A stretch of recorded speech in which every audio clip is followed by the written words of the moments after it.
You probably watched The Social Network and thought, cool, this is how Facebook was built, by a hoodie-wearing genius who doesn't blink and maybe forgot how friendship works. But behind the lawsuits, the code, and the sarcastic one-liners is a whole cinematic blueprint that most people don't even notice. This movie isn't just about building a website.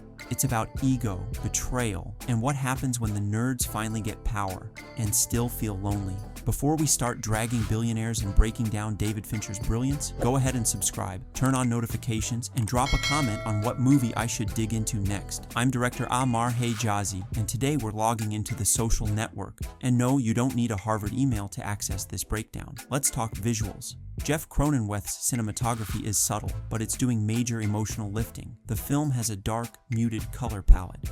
Lots of blues, grays, and shadows. Why? Because this is not a story about a bright future. It's about isolation.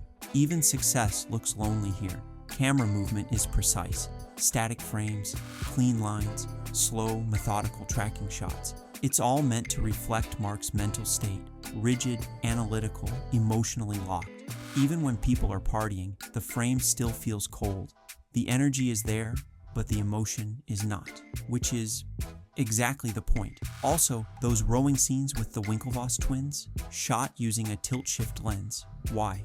To make it look almost unreal, like a dream they're chasing, but can't quite reach. Aaron Sorkin's script is the real engine here. The dialogue, fast, sharp, ruthless, like a fencing match where every sentence is a jab. But here's what people miss. It's not just witty banter, it's emotional defense. Mark doesn't just talk fast because he's smart. He talks fast to hide from his feelings, from social awkwardness, from being vulnerable. Eduardo speaks slower, more emotionally. That's why he gets crushed, not in court, but in conversation. The dual timeline structure, deposition and flashback, is genius. We're watching memories with a legal filter, meaning everyone's version of the truth is slightly warped. And yeah, if you guys were the inventors of Facebook, you'd have invented Facebook, iconic line, but also a masterclass in weaponized ego. Jesse Eisenberg plays Mark like a computer that learned how to mimic humans, but only got 80% of the update. His performance is ice cold, barely any facial movement, little eye contact, but the tension is constant. He's not evil, he's just allergic to empathy. Andrew Garfield as Eduardo Savarino, incredible. He's the emotional counterweight. His outburst, "You better lawyer up, asshole," is one of the few raw moments in a film full of cold logic. And let's not forget Armie Hammer playing both Winklevi. Yes, it's technically a digital trick, but his performance sells the subtle difference between the two. Slightly different energies, but same entitlement. Justin Timberlake as Sean Parker, charming and snake-like. He's not just a plot device. He's Mark's fantasy of success, charisma, power, women, and ultimately, emptiness. David Fincher is famous for dark thrillers, and here he turns a legal tech drama into one of them. This is not a typical biopic. This is a tragedy dressed as a success story. Fincher's control is visible in every frame. Multiple takes, sometimes 60 plus, tight blocking, exact line readings, everything is meticulously crafted. Why? Because this is a story about control.